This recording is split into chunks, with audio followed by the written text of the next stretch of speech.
queridos irmãos e irmãs, bom dia a todos. Saúdo com a maravilhosa graça e a paz de nosso Senhor e Salvador amado Jesus Cristo. Meus amados irmãos, vamos abrir as nossas Bíblias no Salmo 115, verso número 3.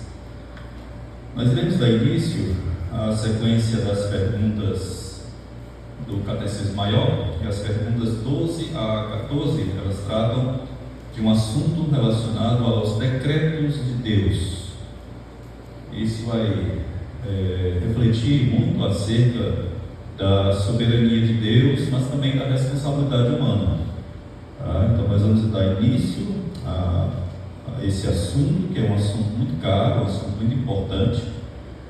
Nós vamos falar exatamente sobre os decretos de Deus.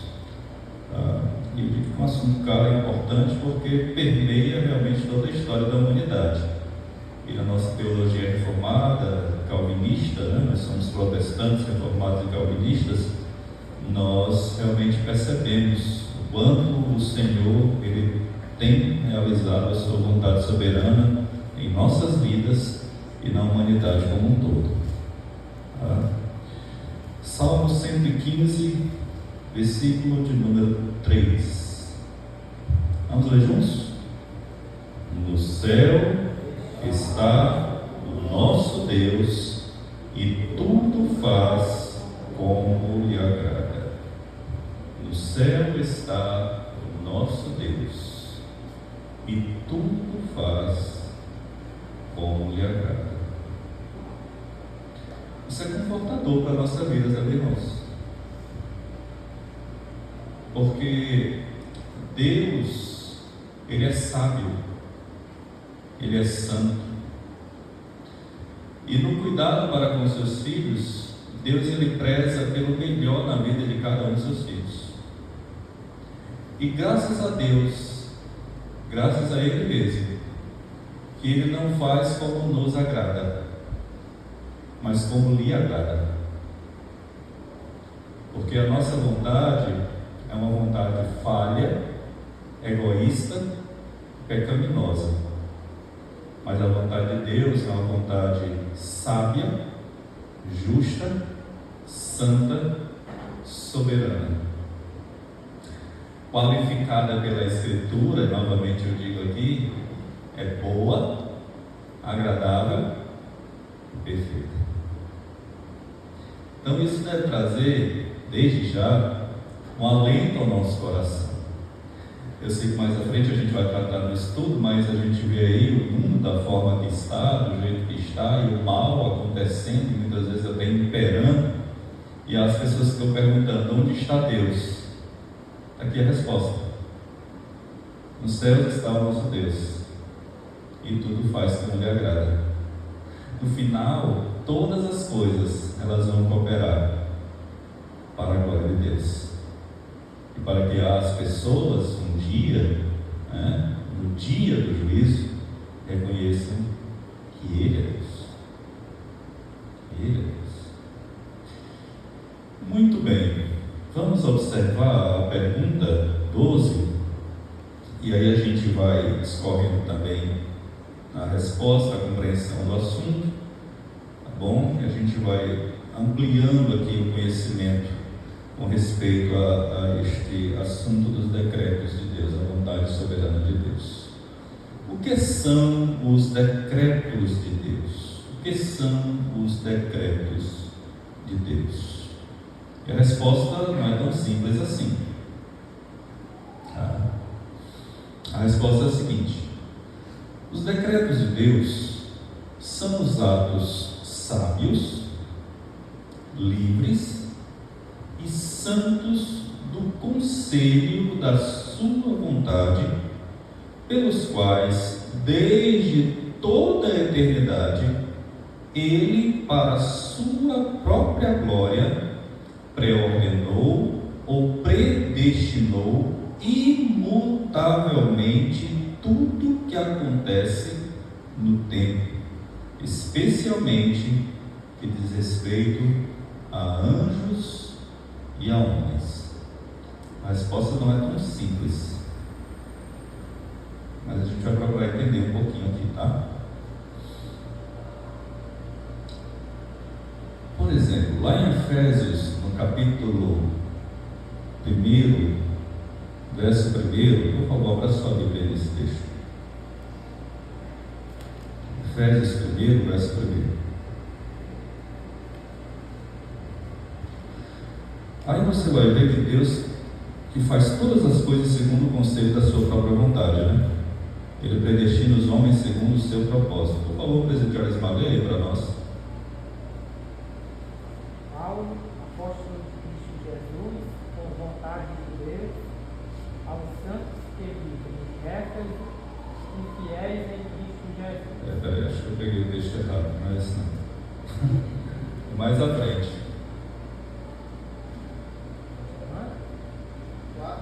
Isso, acho que é. Pode avançar aí a leitura. Acho que vai até o 4 ou 5. Ou pode ler, você pode continuar. Graça a vós outros e pais da parte de Deus, nosso Pai, e do Senhor Jesus Cristo.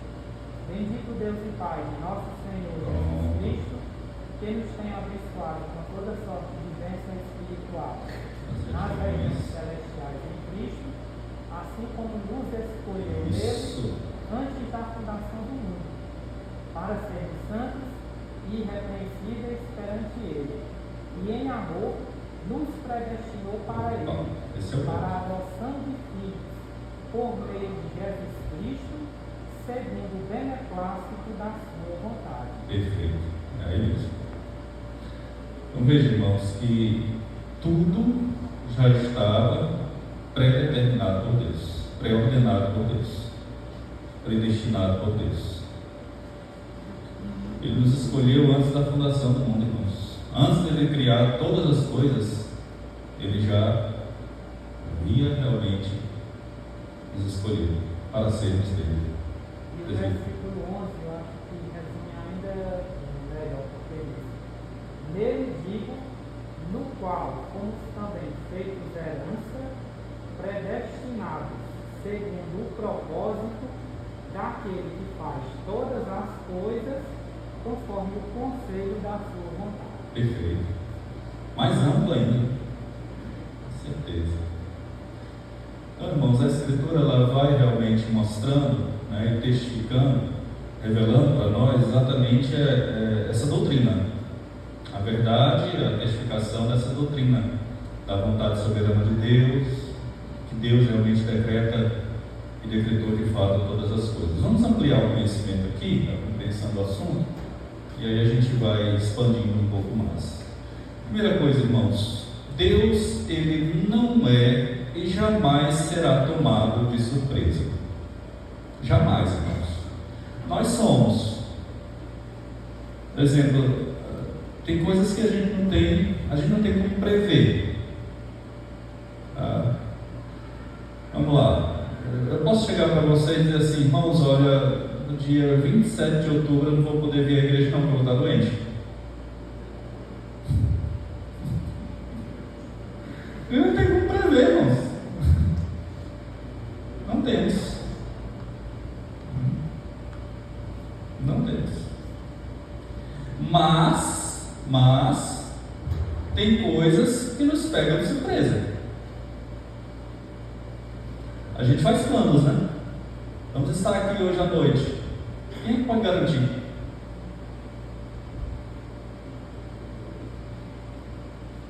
Alguma coisa pode nos pegar de surpresa e nos impedir.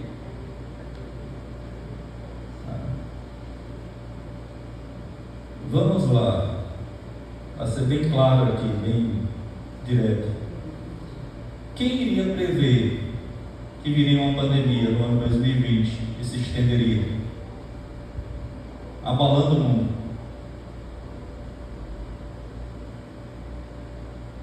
Pegou a humanidade toda de surpresa, mas a Deus, não.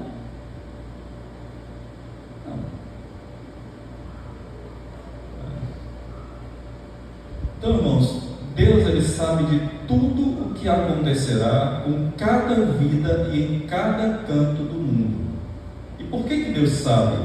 Porque Ele preordenou todas as coisas, isto é, planejou tudo. Ou seja, tudo está não gosto de usar esse termo, mas literalmente falando, tá? Tudo está na agenda de Deus. Não significa que Deus tem uma agenda e fica ticando lá. Isso aqui aconteceu, pronto, está feito. Não é isso. Mas tudo está dentro dos planos e propósitos de Deus. Tá? Todas as coisas. Então, irmãos, Deus sabe de tudo, porque Ele decretou tudo. Deus, Ele não está alheio ou inerte aos acontecimentos do mundo, mas de forma soberana e gloriosa. Deus, Ele dirige todas as coisas. Então, diante dessa verdade, nós precisamos tomar muito cuidado com as falsas doutrinas que pairam no nosso século, como, por exemplo, a teologia relacional ou a teologia do teísmo aberto. Não sei se os irmãos já ouviram falar desse tipo de teologia. Teologia relacional, teologia do teísmo aberto, né? Essa teologia relacional, a teologia do teísmo aberto, ela diminui a glória de Deus sobre a sua criação. Nas palavras do proponente da teologia relacional no Brasil, e aqui eu estou me referindo a Ricardo Gondim, que é pastor da Igreja Assembleia de Deus Bethesda, né? E aqui abro aspas, né? Olha o que Ricardo Gondim ele diz, né? Numa teologia relacional, o futuro é inexistente e Deus nos chama para sermos parceiros da sua construção. O que ele está querendo dizer com isso, né? Ele está querendo dizer com isso, irmãos, que Deus ele não determina o futuro.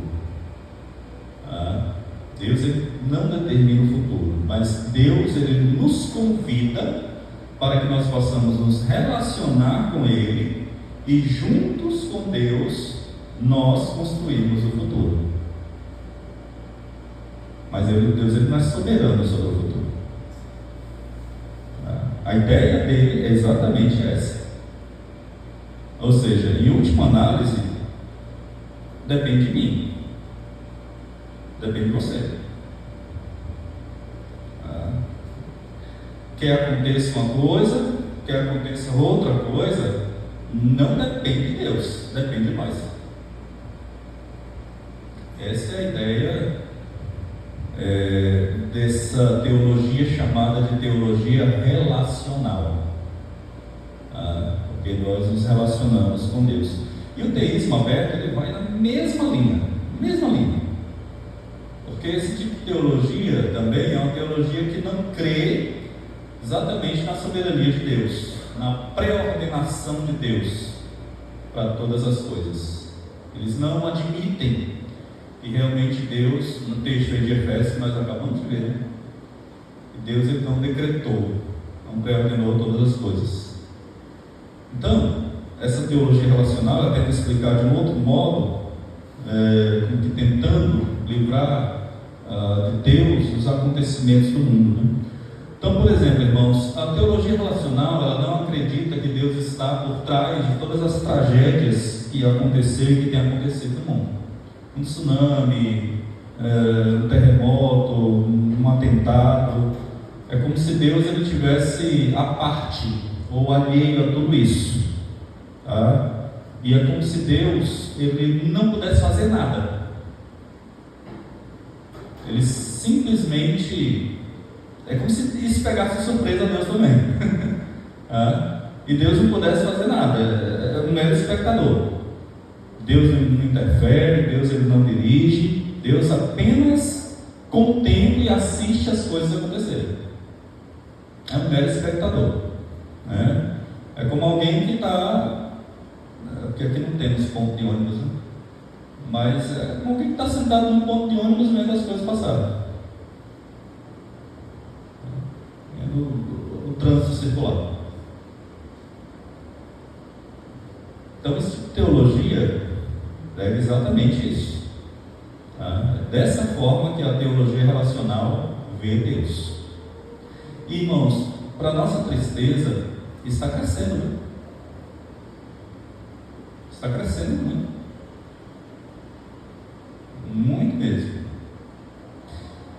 Por exemplo, quando aconteceu o atentado de 11 de setembro de 2001, né, nos Estados Unidos, as pessoas ficaram se perguntando, né? Onde é que está Deus? Onde é que está Deus? Deus não tem nada a ver com isso. Deus não pode estar por trás de uma tragédia dessa magnitude, né? Como se tudo aquilo tivesse acontecido fora da pré-ordenação de Deus. Mas aí nós precisamos entender o seguinte, veja só, olha só. Os decretos de Deus estão fundamentados em sua eterna sabedoria. Antes de todas as eras, como lemos em Efésios, Deus já havia planejado tudo. Ele não precisou pedir conselhos a ninguém. Irmãos, Deus não é que nem a gente. Deus não é. Você vai fazer alguma coisa, dependendo daquilo que irá fazer, ou de alguma decisão a tomar, você pede conselho a uma pessoa mais sábia, mais experiente. Irmãos, Deus ele não precisou chamar ninguém e nem quebrar a cabeça com os acontecimentos, desde o Éden.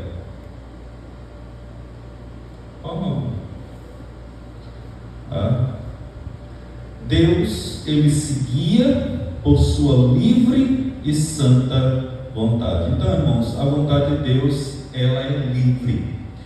Deus é livre para fazer o que quer, com quem quer, do modo que Ele quiser. Deus é livre. Ele não é preso. Ele é livre para fazer o que Ele bem entender. A única coisa que Deus não pode fazer é pecar. Porque Deus não pode ir contra a sua própria natureza. Mas Ele é livre para fazer o que quer. E Ele o faz de forma sábia, santa, justa e soberana.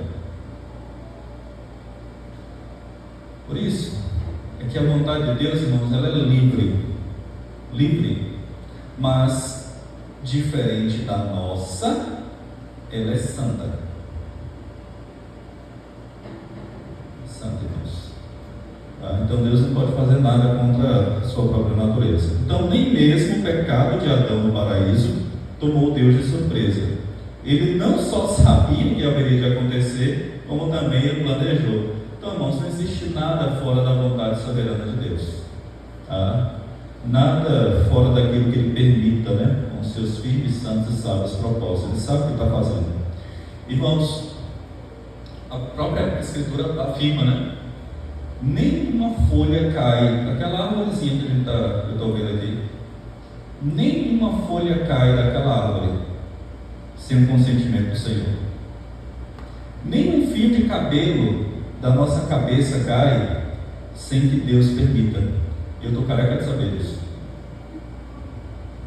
Nenhum, irmãos.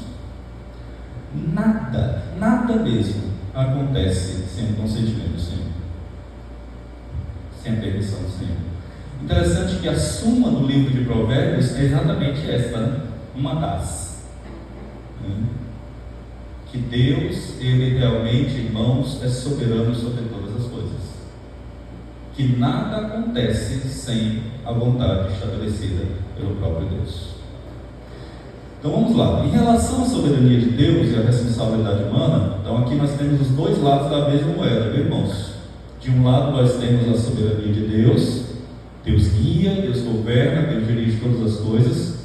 Do outro lado nós temos a responsabilidade humana. E a pergunta é a seguinte: como é que nós realmente entendemos essa relação da soberania de Deus e da responsabilidade humana? E aí eu tomo aqui uma frase do Dr. Gerhard Voss, que é um excelente autor e que comentou o Catecismo Maior. Ele o comentou de forma muito brilhante. E ele diz o seguinte: precisamos destacar uma questão importantíssima, conforme afirma o Dr. Gerhard Voss: os decretos de Deus não o tornam o autor do pecado, nem o fazem responsável por ele. Então o que ele está dizendo é o seguinte: Deus não é o autor do pecado, Deus não é o autor do mal, jamais pode ser. E ele coloca aqui, a pré-ordenação de Deus, não isenta o homem de sua responsabilidade. Embora seja difícil compreender isso, mas essa é a verdade. Porque de um lado Deus pré-ordenou, mas do outro lado, você e eu, nós somos responsáveis. nós somos responsáveis. Portanto, devemos crer e afirmar, ambos com firmeza, a responsabilidade do homem sobre a lei de Deus, embora reconheçamos sinceramente que não somos capazes de harmonizar os dois completamente, e é difícil mesmo, para a nossa mente finita compreender isso. Daqui a pouco eu vou trazer um exemplo para ilustrar isso. Mas é necessário que nós entendamos realmente que Deus pré-ordenou todas as coisas, mas Ele não é responsável pelo mal que nós cometemos.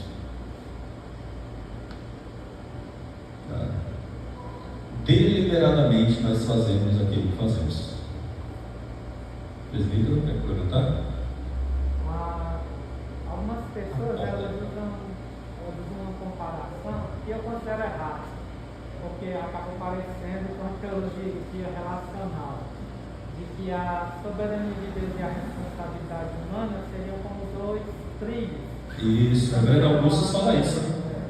Mas eu discordo, porque eu penso que é como se fossem duas linhas, mais uma acima da outra, não ao lado da outra. A soberania de Deus está acima de tudo aquilo que o ser humano escolhe por sua própria vontade. Maravilha. Ele está sempre no controle. Perfeito. Eu nunca tinha pensado isso. isso. Pode matar alguém. Deus é quem decide se aquilo vai acontecer ou não. Se aquela pessoa vai realizar aquele intento ou não. Ela é responsável. Ela escolheu, ela quis matar. Mas Deus, na sua soberania, quem decide se vai acontecer ou não, de que forma vai acontecer ou não, quando vai acontecer ou não. Exatamente. Então, Deus está no controle de todas as circunstâncias. O ser humano escolhe, mas a escolha do ser humano não é soberana. Isso. Sim. É Deus quem decide se nós concretizamos. Então, eu penso uma linha acima da outra. Isso. O homem fazendo suas escolhas e Deus sempre decidindo se essas escolhas vão se completar ou não.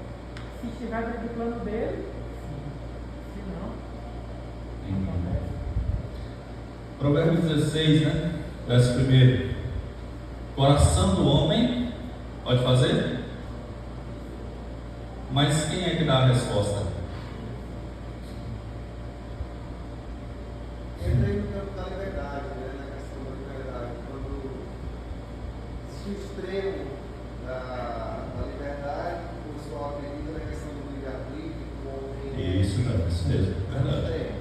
Não é real, Então, quando se pensa que Deus é soberano, então se pergunta, então o homem não tem liberdade, não existe a liberdade humana? E a resposta mais coerente que se tende a fugir é que sim, o homem é livre, mas a liberdade humana é limitada pela liberdade divina, ou pensa pela lei divina.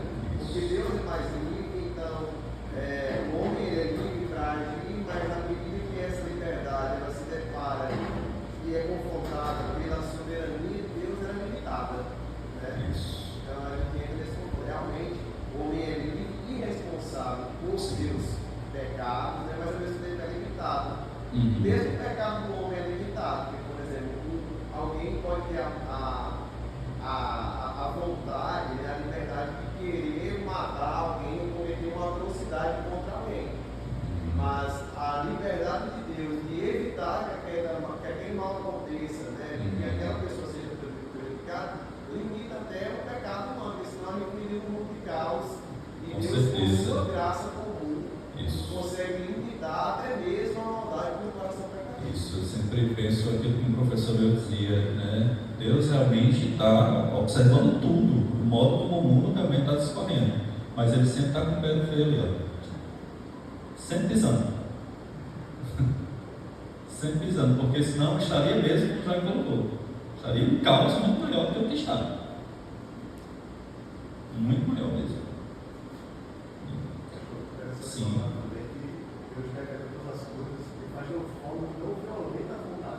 Isso.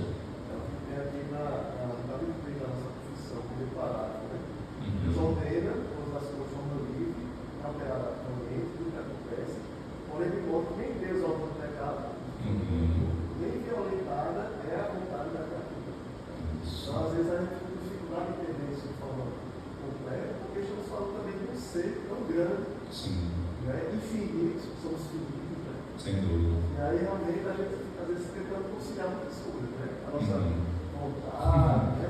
Precisamos entender que a palavra de Deus nos ensina isso, né? Uhum. E crer nessa verdade, né? Que Deus decretou todas as coisas, né? Uhum. Ele decretou, ele sabe o que vai acontecer, não porque sabe o futuro, mas Uhum. porque ele também decretou as coisas. Com certeza, Faz exatamente. tudo isso de forma a não usar a nossa confissão, né? Confissão de fé. Uhum. Não é um pecado, nem violentado é vontade da criatura. Sem dúvida, muito bem colocado, muito bem lembrado isso. Esse amparo da confissão era muito bom mesmo. Bom, alguém mais? Está confuso, irmãos? Eu sei que simples não está não. Vamos avançar aqui. Muito bem. Olha só, não sei se está aí, mas está ali. Certa feita, Spurgeon, né, aquele pregador batista lá do século XVIII, conhecido como o príncipe dos pregadores, né? Spurgeon ele foi perguntado sobre como conciliar a vontade decretiva de Deus com a responsabilidade humana. Olha a resposta de Spurgeon, que foi fantástica, né? Amigos não precisam de conciliação. Simples assim. Simples assim. E aí a gente parte para a ilustração, né, do presídio Jarismar. Essas linhas, né? Mas Deus sempre está acima. E nós, o ser humano, deveria sempre ser submisso àquilo que Deus realmente decretou. Vontade de Deus. Então, é importante ressaltar, irmãos, que os decretos de Deus não devem ser vistos como arbitrariedades, ou seja, como se Deus fosse tirano, né? É assim que tem que ser. Eu disse que seria assim, então é isso. Mas dessa forma, tá? Sendo Ele Deus, Ele tem todo o direito sobre a sua criatura, por isso Ele é Deus. Irmão, se Deus não tivesse o direito sobre a minha vida e sobre a sua vida, irmãos, Ele não seria Deus. Que tipo de Deus seria esse?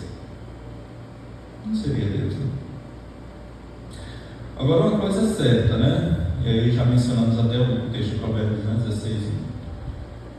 A soberania de Deus, irmãos, ela não nos impede de planejar. É próprio ao ser humano, é dado ao ser humano fazer planos. A soberania de Deus, ela não impede de planejar, não impede de olhar para frente, não impede de sonhar, não impede de projetar, não impede de forma nenhuma. Mas é Deus quem determina. Irmãos, um exemplo claro. Eu nunca imaginei que eu viria para Paraíba. Mas Deus me trouxe para essa igreja, para estar junto a vocês. Nunca. Dizer aos irmãos que estavam nos meus planos, estava não, irmãos. Estava não, eram outros. Mas a partir do momento em que Deus colocou a convicção no meu coração, eu lembro que eu vi aqui a primeira vez, né? Eu disse para os irmãos, disse a igreja toda, né? Eu preciso saber o que Deus quer. E se existe uma coisa para o cristão, irmãos, que ele precisa estabelecer, é exatamente procurar realmente reconhecer, entender e ter a convicção daquilo que Deus quer e ser direcionado e guiado por ela. Porque Deus, Ele nunca vai realmente querer aquilo que é pior para a vida dos seus filhos. Quanto mais para a sua igreja.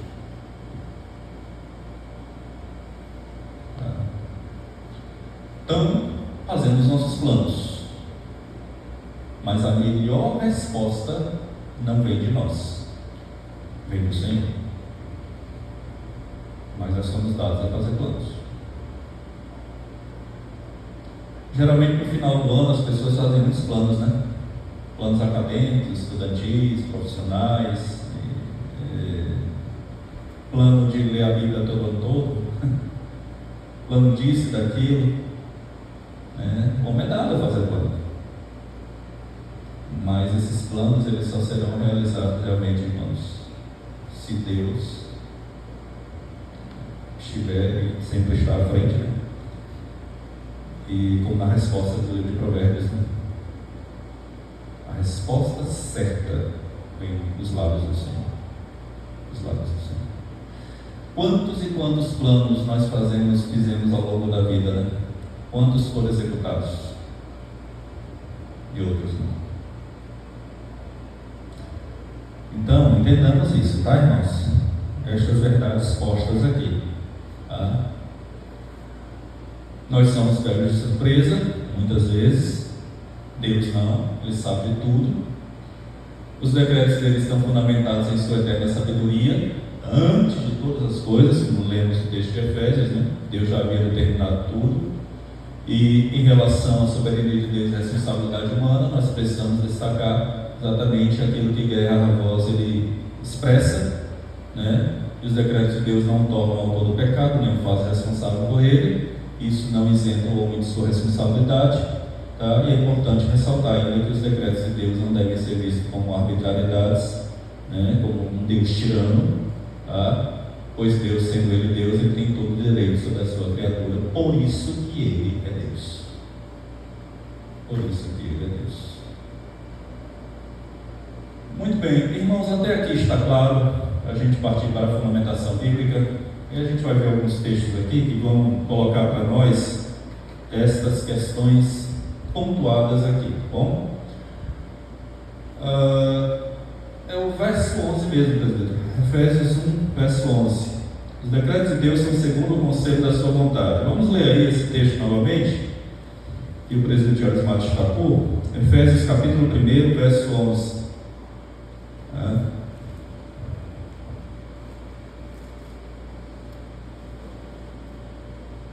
Está posto aí o seguinte: nele digo, em Cristo, né? Paulo está afirmando aqui. Nele digo, no qual fomos também feitos herança, predestinados segundo o propósito daquele que faz todas. Olha que coisa interessante. Observe bem esse termo todas. Lembra do primeiro salmo que lemos? Nos céus está o nosso Deus e tudo, não apenas algumas coisas, tudo faz como lhe agrada. E olha o termo aqui: segundo o propósito daquele que faz todas as coisas conforme o conselho da sua vontade. Então, irmãos, Deus nos escolheu segundo o seu propósito. E como é que Deus faz isso, pastor? Conforme o conselho da sua vontade. Então, irmãos, lembremos-nos aqui de uma vez por todas, conforme esse texto: a vontade de Deus é que determina todos os seus decretos. É a vontade dele.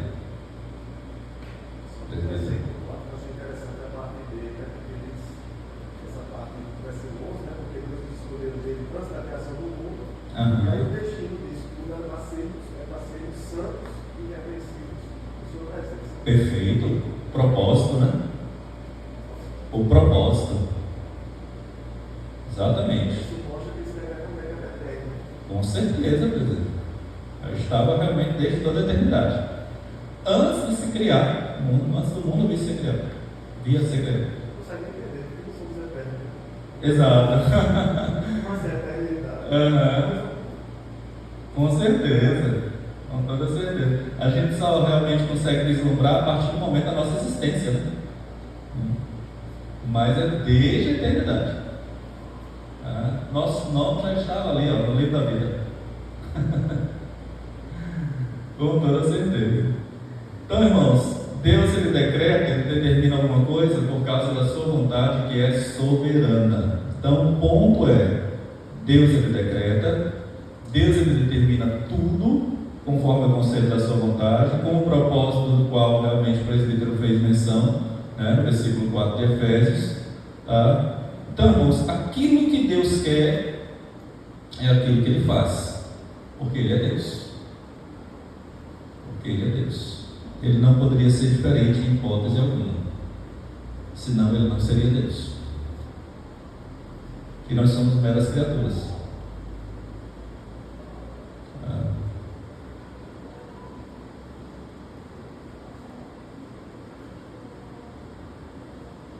Agora nós somos como que bonecos e marionetes nas mãos de Deus, não, viu?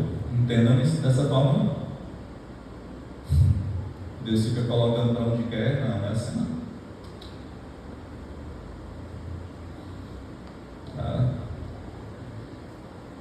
Tá claro, irmãos? Dúvidas? Presbítero? Sobre essa questão do ser humano ter vontade, né? E de Deus não violar essa vontade do ser humano. Isso também faz parte da soberania de Deus. Claro. Foi Ele quem decidiu criar esses seres dessa forma.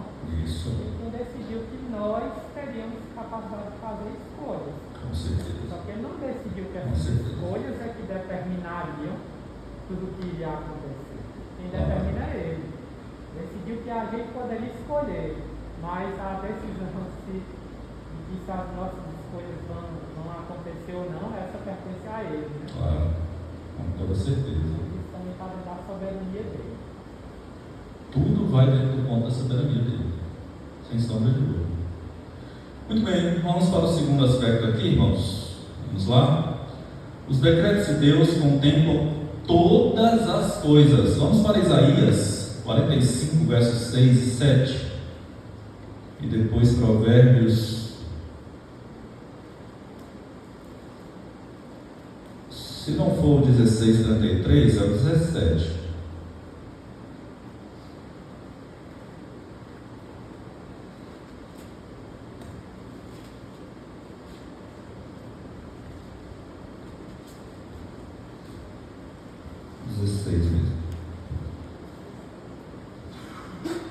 Muito bem, Isaías 45, versos 6 e 7. Primeiro ponto aqui: os decretos de Deus contemplam todas as coisas. Para que se saiba, até o nascente do sol e até o poente. Isaías, ele dizendo aqui, né? Claro, ele reproduzindo as palavras do Senhor, que além de mim não há outro. Eu sou o Senhor e não há outro. Quer dizer, eu sou o único Deus. E aí vem uma passagem aqui que muitos têm dúvida.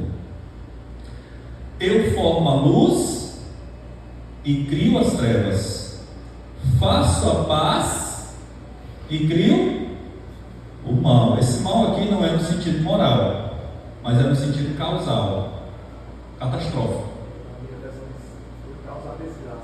Por causa da desgraça, né? Pronto. Calamidades, isso, exatamente. Melhor, a tradução é melhor mesmo. Viu? Exatamente. E é interessante porque isso fica claro aqui no contexto, né, do profeta Isaías, né, que o povo de Israel estava em pecado, estava realmente adorando deuses falsos, né, estava se distanciando do Senhor, estava realmente vivendo uma vida totalmente distante da vontade de Deus, procedendo de forma pecaminosa, reprovável. E Deus levanta o profeta Isaías para dizer para aquele povo exatamente: olha, vocês têm que se arrepender, vocês têm que mudar de vida, porque senão Deus vai castigá-los, Deus vai discipliná-los, né? E com a vara dura, através de uma nação forte, através de uma nação impetuosa, impiedosa mesmo, tá? E chamada da nação babilônica, né? Deus estava alertando Isaías exatamente com relação a isso, tá? Com relação a isso. Sendo assim, irmãos, aquilo para eles que seria uma grande treva, que seria um grande mal, que seria um grande sofrimento, sem sombra de dúvida, é exatamente a alusão a isso aqui, tá? Esse povo cruel, e assolaria exatamente, irmãos, o povo que estava vivendo em desobediência. Deus usa situações como instrumentos, e usou aqui as nações ímpias como instrumento para castigar o seu povo. E aí ele diz, ó, eu, Senhor, faço todas estas coisas. Então tudo está debaixo do propósito de Deus. Tudo. Tudo mesmo. Provérbios 16, 33, vamos lá.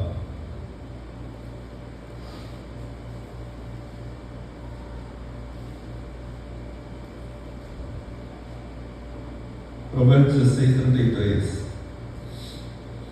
A sorte se lança no regaço, né? Mas do Senhor procede o quê? Toda decisão. Quer dizer, irmãos, a gente lança, ou seja, a gente faz planos, né? Mas no final das contas, irmãos, é do Senhor quem procede todas as decisões. Todas. Tá? No final das contas, é Deus que decide todas as coisas. É Deus quem está no controle de todas as coisas. Sempre. Sempre. Muito bem. Segunda questão aqui, ainda nesse ponto. Os decretos de Deus são eternos e imutáveis. Atributos de Deus aqui, né? São eternos e imutáveis. Vamos para Atos, capítulo 15, verso 18. E depois esse texto de Salmo 33, verso 1. Sempre observando exatamente, irmãos, para os planos eternos de Deus. Viu? Atos 15, 18. Diz o Senhor que faz estas coisas conhecidas desde séculos, desde a eternidade. Ou seja, o Senhor pré-ordenou todas as coisas desde séculos, irmãos. Quer dizer, desde a antiguidade, desde todos os tempos. Deus sabe, porque Ele mesmo decretou todas as coisas, como o presbítero Ezequiel colocou. Deus sabe, porque Ele mesmo decretou todas as coisas. Todas as coisas. Salmo 33, verso 11. Olha só. O conselho do Senhor dura até quando? Para sempre. Os desígnios do seu coração por todas as gerações. Irmãos, o conselho de Deus é eterno. Vai por todas as gerações, ou seja, é imutável. Deus, Ele não é que nem a gente, irmãos, que vive voltando atrás. Né? Quantas decisões na vida que a gente toma, ou tomou, né? E que aí repensa, questiona, né? E aí volta atrás, e aí depois a gente chega à conclusão de que não era bem isso, e que a gente queria realmente era outra coisa, que a decisão não seria essa. A gente, o ser humano, nós somos assim. Deus não. Deus não. Ele não volta atrás. Quantas foram as decisões, irmãos, que a gente já tomou, e quando chegou lá na frente a gente viu e disse para si mesmo, né? Puxa, talvez de outra forma seria melhor. Deus, Ele nunca pensa dessa forma, não. Nunca mesmo. Com Deus jamais é assim. Por fim, terceiro lugar. Irmãos, alguma dúvida? Não mesmo? Vamos lá. Terceiro lugar, os decretos de Deus estão acima da compreensão e da razão humana. Isso aqui realmente precisa ficar muito claro para nós. Romanos 9, versos 20 e 21 e também capítulo 11, versos 33 a 35. Romanos 9, versos 20 e 21, irmãos, Paulo está falando aqui sobre a predestinação, tá? É um assunto que nós vamos falar nas próximas lições. Não quero entrar aqui em detalhes agora, para deixar para o momento certo, tá? E a pergunta que estava na mente, né, dos leitores aqui do apóstolo Paulo, então era a seguinte, né? Se Deus, Deus ele é injusto. A mente dele estava esse questionamento, né? Deus ele é injusto, porque Ele escolheu uns e não escolheu outros. Aí Paulo responde da seguinte forma, olha só, olha a resposta de Paulo: quem és tu, ó homem, para discutires com Deus? Então, irmãos, quem sou eu? Quem é você para discutir com Deus? Ele vai mais além. Porventura, pode o objeto perguntar a quem o fez: por que me fizeste assim? Imagine, irmãos, por exemplo, um objeto simples desse, chegando para aquele a quem a criou e perguntasse por que ele criou assim. Não tem como, irmãos. Mas é isso que ele está dizendo. Ou não tem o oleiro direito sobre a massa, para do mesmo barro fazer um barro para outro, para honra, e outro para desonra? O que Paulo está dizendo aqui é o seguinte, irmãos: vamos deixar Deus ser Deus e tomar as suas decisões. Beleza. Aham.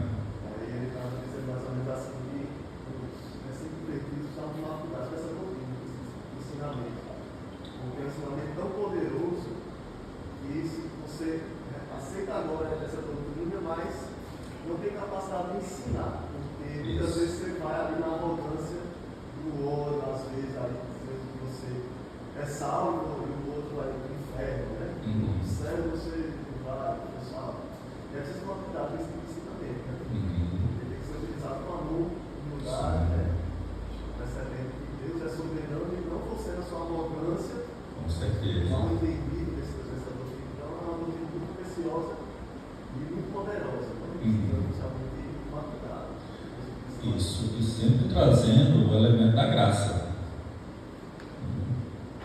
Porque Deus não escolheu a mim e a você porque nós somos melhores. Acho que Jonas Gabriel é assunto como monstros, precisa ser amarrado. Com certeza. Acho que antes da gente sair por aí dizendo isso, né, que Deus ele decreta tudo, e a gente também tem que estar pronto para lidar com as consequências disso. E um dos pontos muito sensíveis é lidar com a existência do mal no mundo, né?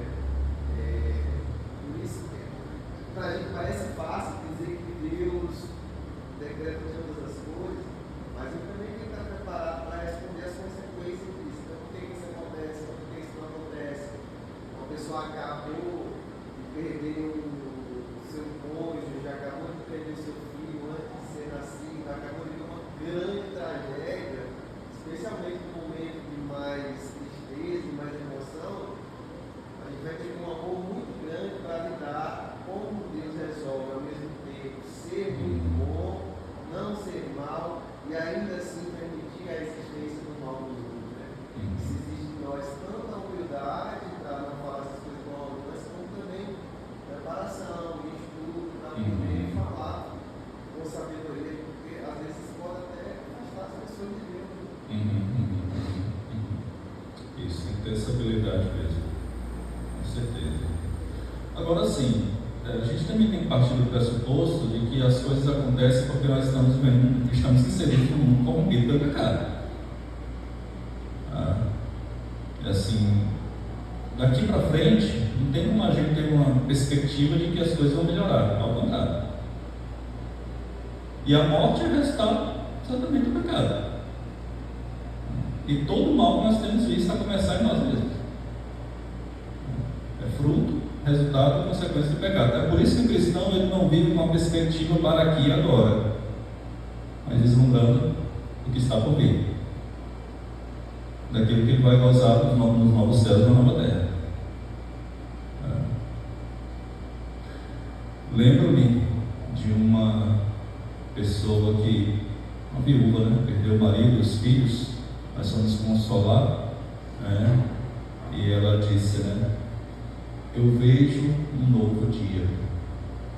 A resposta dela foi essa: eu vejo um novo dia, eu vejo um novo amanhã. Ou seja, a perspectiva dela estava em entender a vontade de Deus e a perspectiva do que Deus tem reservado para ela e para os seus. isso não anula, isso não isenta, isso não nos faz insensíveis à dor do outro, de forma alguma. Mas é ser realista e apresentar para as pessoas que nós estamos vivendo em um mundo onde nós vamos realmente ser visitados constantemente por situações que nos causam muita dor. Contudo, também, irmãos, é importante que se diga que aí a gente tem a perspectiva do cristão e o não cristão. O não cristão, ele passa pelos problemas da vida no ato de desespero. O cristão, ele tem um consolo, ele tem um amparo, ele tem um sustento do Senhor, ele tem a perspectiva do porvir. Simples. Vejamos um velório de um ímpio e de um crente. Um ímpio fica ali desesperado. Os ímpios, né? Um cristão adora a Deus até no momento do luto. Então tudo parte da perspectiva também da fé. Torno a dizer, isso não anula a dor de ninguém, por favor, e não deve nos tornar insensíveis, mas deve fazer com que nós enxergamos a soberania de Deus e a vontade dele sobre todas as coisas. Sobre todas as coisas. Realmente, sabe, eu concordo mesmo com o que Jair colocou. Por exemplo, se hoje eu perdesse minha mãe, alguém chegasse para mim e dissesse: pô, pastor, foi a vontade de Deus, isso não traria consolo para mim, não. Para mim, não. Porque é uma dor assim, que vai para além da dimensão do ser humano.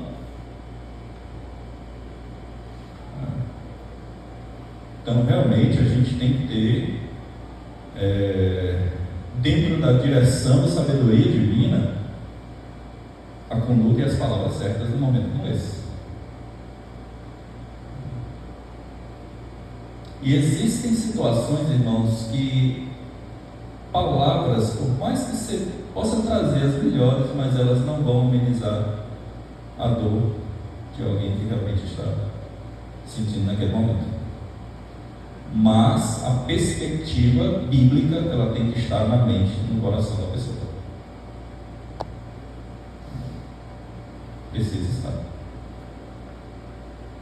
Então, assim, é dessa forma que eu enxergo, tá, irmãos? É dessa forma. Torno a dizer, não estou anulando aqui a dor de ninguém. Ninguém. Mas olhando pelo prisma da perspectiva bíblica. Primeiro, reconhecendo que estamos num mundo caído, manchado, corrompido pelo pecado. Segundo, que realmente, irmãos, o mal nos atinge. Isso irremediavelmente a gente não pode escapar. E terceiro, observando a perspectiva daquilo que o salmista diz, o destino do justo e do ímpio. Deus conhece o caminho do ímpio. Ele será. Ok, irmãos, é dessa forma que eu enxergo. É dessa maneira que eu enxergo, olhando pela perspectiva bíblica. Mas não é fácil, nunca é fácil mesmo. Não é, irmãos. Não é. Vamos na coisa mesmo, né? Estamos apegados a esse.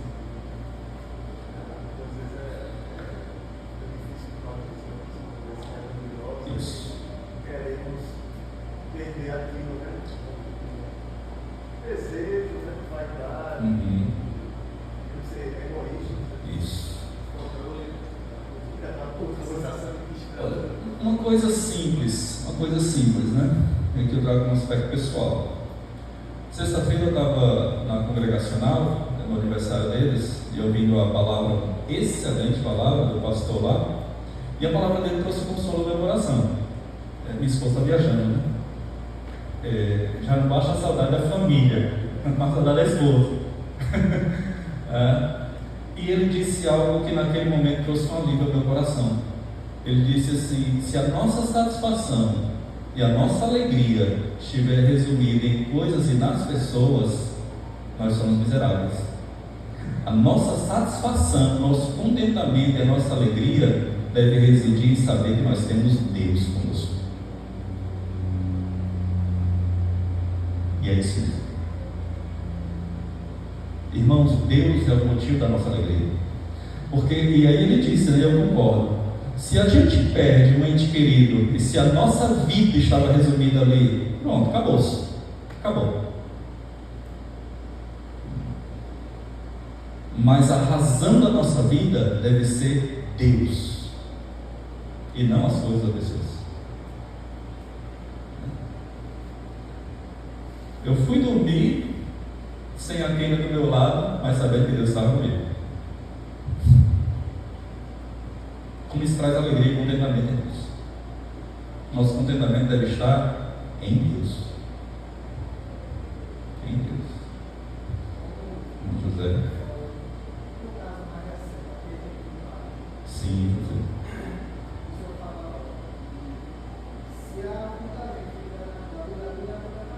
Com certeza.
Seria até estranho se a gente não chorasse, se a gente não sentisse saudade.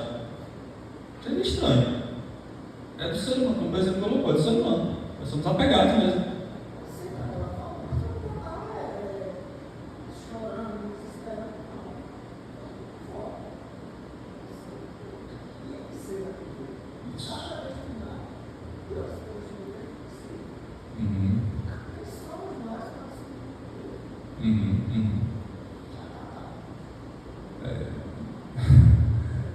Eu lembro que eu já ouvi uma história de uma moça que tentou suicídio porque o namorado rompeu com o relacionamento.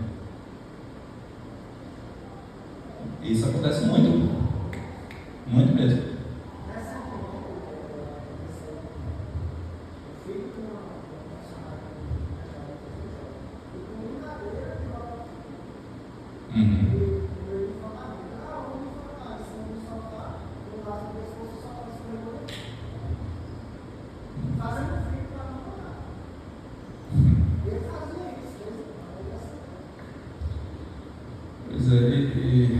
Existem questões que partem até, irmãos, para o aspecto de que o nosso coração, essas coisas podem se tornar uma idolatria.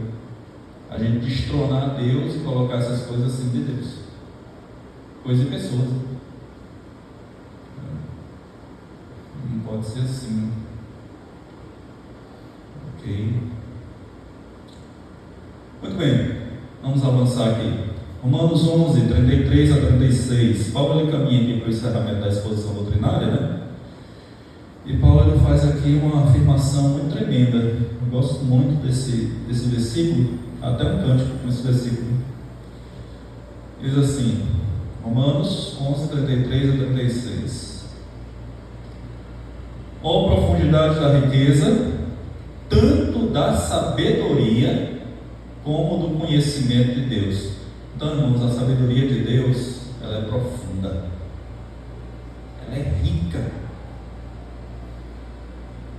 quão insondáveis são os seus juízos, ou seja, a sua vontade. Juiz aqui é vontade, tá? Quão insondáveis são os seus juízos, e quão inescrutáveis os seus caminhos. O que ele está dizendo aqui é o seguinte: quem é que pode entender os caminhos de Deus? Quem é que pode entender a vontade de Deus? Quem é que pode sondar a vontade de Deus?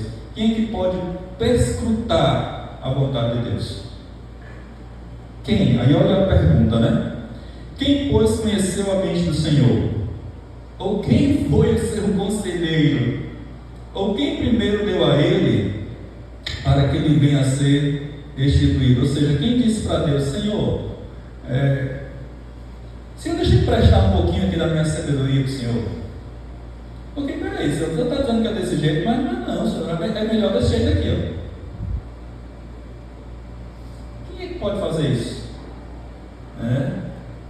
Isso é absurdo pensar nisso. Aí ele diz, ó: porque dele, por meio dele e para ele são todas as coisas. No final, tudo se resume para a glória de Deus. A ele, pois, a glória eternamente. Amém. Portanto, meus irmãos, nós precisamos compreender que os decretos de Deus estão para além da nossa compreensão. Muito mesmo. Para além. Para além. Você pega uma tragédia, por exemplo, de uma mãe, 3 filhos, 3 irmãos saíram para uma festa, os 3 morreram num acidente de carro. Vai perguntar: por que Deus fez isso? Não sei. Temos as respostas. Por que Deus permitiu isso? Não sei. Isso.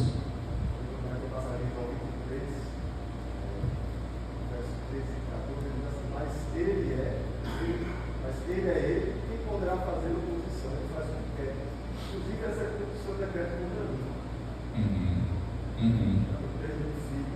Sim. E Jó questionou bastante a Deus. E como questionou? Logicamente que no final ele chegou às conclusões, né? A primeira delas é perceber: antes eu te conhecia apenas de ouvir falar, agora meus olhos te veem. E a outra foi: bem sei que tudo podes, e nenhum dos teus planos pode ser frustrado. Exatamente. Então, irmãos, como a gente entende essa relação entre a responsabilidade do homem e a soberania de Deus, eu não sei explicar. Realmente eu não sei, irmãos. Mas eu sei, e pela Escritura eu afirmo, que Deus continua e continuará sendo soberano. Isso eu sei. Eu sei que cada um de nós aqui também continua e continuará sendo responsável pelos próprios atos. Certa vez eu estava conversando com minha esposa, né? Tomando café, conversando com ela, e a gente estava fazendo uma refeição, e eu disse assim para ela: Kênia, eu louvo a Deus pela sua vida. E eu louvo a Deus por você ser minha esposa, e eu amo muito você. Você é uma esposa especial. E não era aniversário de casamento não, viu, irmãos? Mas eu falei: eu louvo a Deus por sua vida. Deus me deu um presente de esposa, irmãos. E esposa maravilhosa, viu? Amiga, companheira, entendedora, tolerante. E é interessante porque a gente precisa reconhecer isso. E eu estava pensando nisso, né, sobre a questão do casamento, sendo grato a Deus pela vida. E esses dias, preparando aqui esse estudo, né, sobre os decretos de Deus, de um lado a minha responsabilidade humana, né, de ter procurado conhecer Kênia, né, e nós nos conhecemos pela internet, no tempo do MSN. Tá? Mas assim, irmãos, o que eu pensei foi o seguinte: teve um passo que eu tive de dar, né? Mas realmente era a minha responsabilidade humana, mas também tinha a vontade de Deus. A vontade de Deus. E ao mesmo tempo nós precisamos realmente perceber isso, irmãos, essa responsabilidade humana e a vontade de Deus. Porque por trás de todas as coisas que permeiam a nossa vida, tá? Nós precisamos realmente enxergar a mão do Senhor conduzindo todas as coisas. Todas as coisas. Soberania de Deus, irmãos, é algo confortador. Confortador. Confortador mesmo.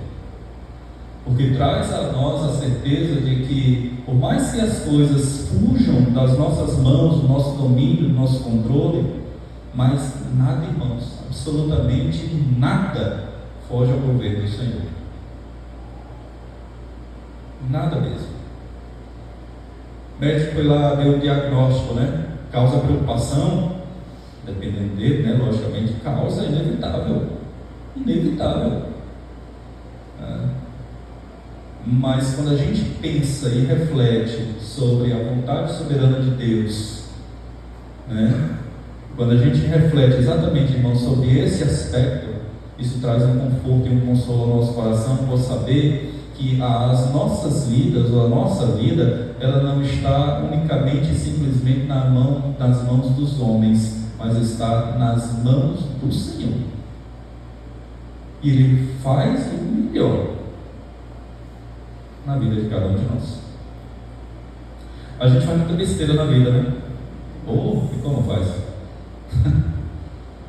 Se a gente pudesse voltar atrás e consertar tanta coisa, né? Irmãos,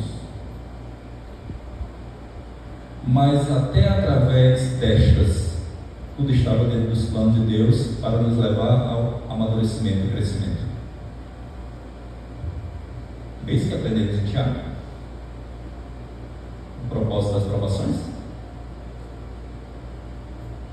Então, irmãos, isso deve trazer para nós alento, consolo, refrigério, convicção, e que este Deus amoroso, bondoso, soberano, Ele realmente tem controle de todas as coisas e dos eventos da minha e da sua vida, nossas vidas e da vida desta igreja. Esses dias, se Deus permitir, nós vamos celebrar o aniversário dessa igreja. Olhe para trás, irmãos. Veja a mão do Senhor conduzindo essa igreja até aqui, o dia de hoje.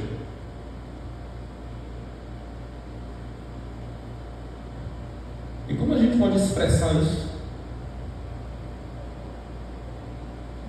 Olha a vontade de Deus permeando aqui essa igreja, a vida, a história dessa igreja. Isso aqui não está acontecendo de forma alheia, não, irmãos. A mão do Senhor está conduzindo tudo. Tudo. Permeando todas as coisas. Nada está fora do controle do Senhor. Pastores já passaram por aqui, e alguns deles, até humanamente falando, colocaram a mão na cabeça e daria agora. O que eu vou fazer? Deus está no controle de tudo, irmãos. Tudo mesmo. Vamos para as aplicações práticas, tendo em vista que isso traz realmente um consolo para a nossa vida. Eu quero destacar nesse ponto algumas aplicações para nós. E aí a gente encerra, tá bom? Primeira coisa, irmãos, creia. Olha o elemento da fé aqui, viu? Creia, confie e descanse na soberania de Deus. Ele está no controle de todas as coisas, as boas e ruins. Tem até um cântico lá, né? Se Deus fizer, Ele é Deus, né? Se não fizer, Ele é Deus. Eu discordo uma parte desse cântico, mas não quero entrar no mérito aqui não. Tá bom? Então, não se atemorize frente aos tempos difíceis, irmãos. Apenas creia em Deus que é soberano. Meus irmãos, quando a gente entende essa soberania de Deus, mas não é só entendimento da mente, né? Do intelecto, não, irmãos. Mas quando essa doutrina ela entra na nossa mente e ela chega no coração, irmãos, isso toma conta da nossa vida. E a gente olha para esse mundo e para os eventos da nossa própria vida de outra maneira, de outra forma, uma outra convicção. A gente olha, irmãos, com outras lentes. A gente não vê o mundo do nosso jeito, mas a gente vê o mundo do jeito de Deus. Irmãos, o mundo pode estar caindo, desabando. Mas aí a gente está vendo o mundo assim, né? Deus está no controle de todas as coisas. Lembra do Salmo 46? Deus é o nosso refúgio e fortaleza, socorro bem presente nas tribulações. Portanto, não temeremos. Ainda que a terra se abale, os montes se transformem nos seios dos mares. Há um rio cujas correntes alegram a cidade de Deus, santuário das moradas do Altíssimo. Agora olha só o que o salmista diz: Deus está no meio dela, jamais será abalada. Bramam nações, reinos se abalam, Ele faz. Agora deu um branco, né? Enfim. Mas o fato é, irmãos, que o salmista contempla a soberania de Deus. Nada foge ao governo e ao controle do Senhor. Tem até uma camiseta em inglês, né, que diz que calma, né? Ou seja, mantenha calma. Deus é soberano. Deus é soberano, irmãos. Então, meus irmãos, como é prazeroso, como é alentador olhar para o mundo com as lentes da soberania de Deus. Deus está dirigindo todas as coisas. Deus está conduzindo todas as coisas. Deus tem um propósito em todas as coisas. Ele é Deus em todas as coisas. Isso precisa ficar bem claro. Não apenas no aspecto do conhecimento, mas também no coração, no elemento da fé. Outra coisa aqui. Segunda coisa. Ore, e ore sabendo que Deus tem tudo planejado, na convicção de que Ele tem um plano especial para o seu povo. Irmãos, Ele tem um plano para todo mundo, mas para nós, seus filhos, Ele tem um plano todo especial. Todo especial. Lembrem-se, não me esqueçam, né? Eu vejo um novo amanhã. A gente sempre tem que ver um novo amanhã, irmãos.